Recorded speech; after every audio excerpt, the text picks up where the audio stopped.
Welcome back to Send Better Emails. Hello. Welcome. The number one podcast for... Who's doing it again? We're not the number one podcast for anything, I don't think. We might be. The number one podcast for the Inbox Club. Yeah, we're definitely that. We'll go with that. Yeah. This is the podcast that helps you to send better emails. My girlfriend said that I look like a squashy this morning. A squashy? Yeah, you know, like the drumstick squashies. I do know what they are because I fucking love squashies. Do you? Yeah, they're my favourite sweet. Well, mate, you're going to be delicious. You're going to be salivating when you finally get yourself into the office today. Can you stand up for us? Yeah. Let me show You got like white bottoms on? Yeah. Ah, yeah. See. Squashy. I'm salivating. You're always salivating when you see me. Yeah. So. Yeah, I like nice. squashies. They've got like different flavours out now though with different colours. And I don't really like it when brands do that, to be honest. I think I've seen like a green and yellow.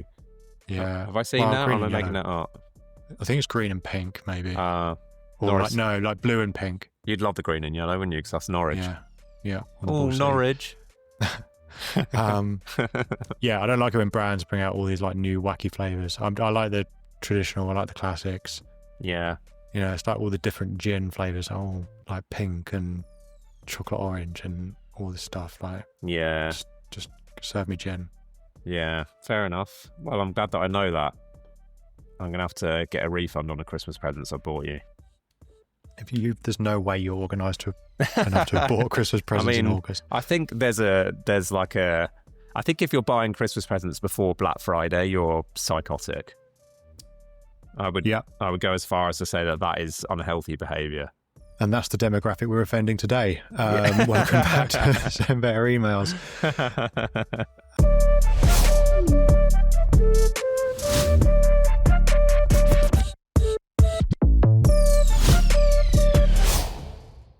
We want to talk about a very underrated list growth tactic for content creators. And actually it expands beyond content creators. We just think it's particularly potent when it comes to people that are content creators. So don't switch off if you're not a content creator. You will still find this interesting. We're going to try and keep it short for you as well. Snappy. But yes, if you are a content creator listening to this, sit up, listen, fingers on lips. Yeah, for sure. And listen, this tactic is not some like hidden secret that we discovered or anything like that. It's underrated because I don't think many newsletter operators recognize how powerful it is. So this is something that if you run a newsletter in any sort of serious capacity, you probably have at least thought of or maybe even tried before, but it's understanding just how kind of potent this tactic is and why, and some advice about how you can really maximize that. So Jamie, do you want to unveil the tactic before we go any further? I'll do the unveil. Oh no, sorry. I'll keep my top on. Yes. So the unveiling of this underrated tactic, drum roll. We shouldn't have beefed it up this much. It's not that exciting. I know. The tactic we want to talk about is cross promotion through other newsletters and partnering up with people that are running newsletters. Maybe like a shout out for a shout out or something. So we think that is an incredibly underrated. It might not be your best performing list growth tactic, but we want to bring it up because we think it's the most underrated. Yeah, for sure. So this is not applicable to brands that run newsletters. I want to make that really clear. I would say that generally speaking, it's much harder for brands to do this. It's not impossible, but I would say that, this is really for people that are sending content through the newsletter and building a newsletter business, be it creators who want to add a newsletter to their artillery of content channels, or to newsletter-focused businesses that are, like maybe you run an AI newsletter, for example, or you run a fantasy football newsletter or whatever it might be, or you run a local newsletter that shares rubbish historical secrets like Jamie and I do. For those businesses, cross-newsletter collaboration is incredibly potent. And I think the first reason why people are reticent to try it sometimes is because they think to themselves, well, where am I going to find an audience that's relevant to my newsletter? And the answer is in newsletters that are very similar to what you do. So therefore, the conclusion is, well, those are my competitors. Why would they ever want to promote me? And why would I want to promote them? And the answer to that is that the way that people consume content is different to the way that they buy brands. You know, if you're buying a barbecue, you buy one barbecue, you probably don't need to buy another barbecue for 3 years, which means, you know, cross-promoting with your competitors would be a terrible idea. But people are very open to the idea of listening to, of reading multiple newsletters, just in the same way that they're very open to the idea of listening to multiple podcasts about the same topic. You know, you people don't tend to listen to one true crime podcast and then just forevermore never listen to another true crime podcast. They listen to others. They look for other stuff. Every newsletter is different, unless you're literally copying a newsletter word for word. And if you are, please stop that. Every newsletter is different. It brings something slightly new, even if it's focused around the same topic. So, to just quickly diminish that concern, your competitors will generally be open to cross-promotion because they know that their target audience are likely to subscribe to multiple newsletters around the same topic. Nice. I think that's very true, and that's you've painted that picture perfectly, and there's nothing I need to say to back it up, to be honest. It's you raised a point before we pressed record on here that I really liked as well, which is around not everyone likes reading newsletters, but if you cross promote in other newsletters, you jump that hurdle because you know people are already receiving and reading that medium. Yeah. I think this is something that's very sad and difficult for me to admit as a newsletter enthusiast. But there are some people that I talk to that just won't subscribe to newsletters. Like, it's just not a format of content that they ever want to engage with. They might be video watchers, just in the same way that you've probably met someone that's like, oh, I don't listen to podcasts. You know, like, it's just not really a thing. And newsletters are becoming more normalized, and they're obviously having a moment. You know, over the last kind of 3 or 4 years, long form content's becoming more and more popular again. So, you know, I rejoice whenever someone launches a newsletter, because the more newsletters that are launched, the more normal it will be for people to consume content in the inbox, and for the inbox to be seen as a place for content consumption and not just kind of sales messaging or, you know, annoying work queries or whatever it might be that obliges you to check your emails. So, yes, but there are still plenty of people that just don't consume content over newsletters. And once you understand that revelation, you start to understand why cross-newsletter promotion is so valuable and converts so disproportionately well compared to other promotional channels. And that's because, people who are reading a newsletter and see your newsletter advert are way more likely to subscribe, simply because they already like reading newsletters. That's why they're reading the newsletter you're advertising on. Nice. And, you know, examples of that might be, you know, if you have a history newsletter, you might want to cross promote with someone else who's running a history newsletter, right? And that shouldn't be seen as two people competing. You know, it's two people who share an audience. And, you know, if you have different niches, maybe one of you does Middle England and one of you does the 2 World Wars, you know, or something. You know, I think it should be viewed as we share an audience, we're not competing for the same audience. And you know, maybe another thing is, okay, well, sports is another thing as well. So, you know, sports related things, you know, you maybe have a newsletter for the Premier League. Those people might also,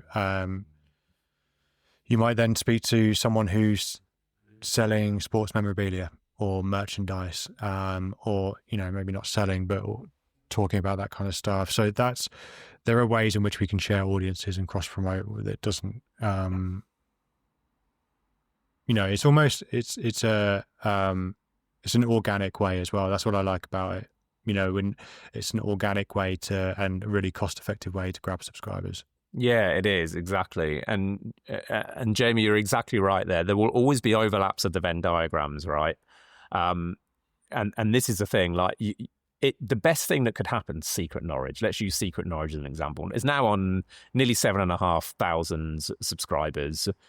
The best thing that could happen to Secret Norwich really is that another local newsletter starts with a really aggressive growth plan like the one that we have, where they're running paid ads, where they're really proactively seeking out an audience, but it's focused on, say, restaurant reviews in Norwich. Now that is different enough to us. We focus more on history, but there's going to be a clear crossover there. There's going to be new people that discover that newsletter, and then hopefully, if we did collaborate, discover our newsletter through that one. So it's almost like it's almost like there are two entities working on gaining a relevant audience rather than one. And of course, with some newsletter service providers, NSPs, I don't know, is that an acronym that ever gets used? We've coined it now. Newsletter service providers like Beehive, like Kit, for example. It's very, very easy to recommend other newsletters. They actually have like an inbuilt network that allows you to subscribe to other newsletters should you wish. It makes it all very, very easy. So let's say, for example, if you subscribe to Lazy FPL, my fantasy football newsletter, you'll get recommended 4 other newsletters immediately after you've subscribed, 2 of which we run, by the way. And we're sending subscribers to these passively because they just, as people subscribe to our newsletter, we're then introducing them to another newsletter, and we write a little blurb that says, this is why we like this newsletter.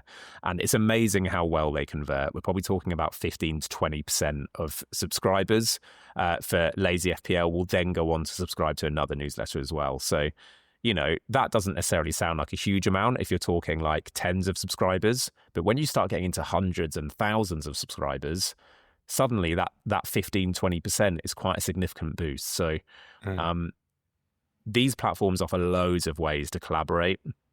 If you're newsletter focused, it's definitely something that you should be tapping into.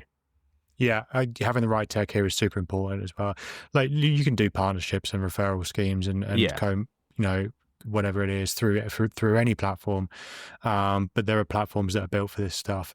I think if you're not on one of those, it's worth checking out because, you might you end up paying less money for a tool that's better suited to you. I would also shout out Sparkloop, which is sort of like a bolt-on referral system. So if you are on MailChimp, for example, which a lot of newsletter operators are, but it doesn't have built-in kind of cross-promotional tools, Sparkloop is sort of your cross-promotional tool that you can bolt onto any email service provider you like and start tapping into their extensive network of other newsletters that use Sparkloop. So Sparkloop. In fact, there are some Beehive and Kit users that also have Sparkloop just because it's a whole other network of newsletters that aren't on Beehive or Kit, but that are still worth collaborating with. Nice. I was going to suggest we talk about like how you go about doing it, but I don't want to talk about that because we can't give away too much. But I think if this is a topic that you're interested in, or you want some help kind of activating this kind of thing, just get in touch with us. We'll sit down. We'll have a chat with you. We'll talk about what's worked and what hasn't worked, and maybe what the best move is for you. Yeah, what I would say just to not leave you empty-handed is, if you're thinking about outreach to other newsletters, find newsletters that are adjacent but not identical to yours, which should be quite easy, and treat them like you would any other collaboration, right? I think the idea here is there's no secret sauce necessarily. Of course, yes, there are tactics and there's an art to finding newsletters that are actually a good fit. And we can help with all of that stuff. There's also the promotion itself, like how are you phrasing it, where in the email is it going, and all of that stuff that we can help you with as well. But foundationally, like this is relationship building in the same way that any content collaboration is. If you're relationship building with other newsletters, that's a great start. Nice, good stuff. Well, I think we'll wrap it up there. Yeah. Promised it would be short. Anything else you want to add there, James? What time are we on? 14 minutes. Lovely. Yeah, lovely little snappy one. Yeah. Okay, well, I'm going to come to the office now. Oh, good. About time. I'm going to come salivate over you and your outfit, your squashy outfit. Come and give me a chew. Yeah. Right, we'll leave it at that. Thanks, everyone. All right. Bye. Bye. Bye.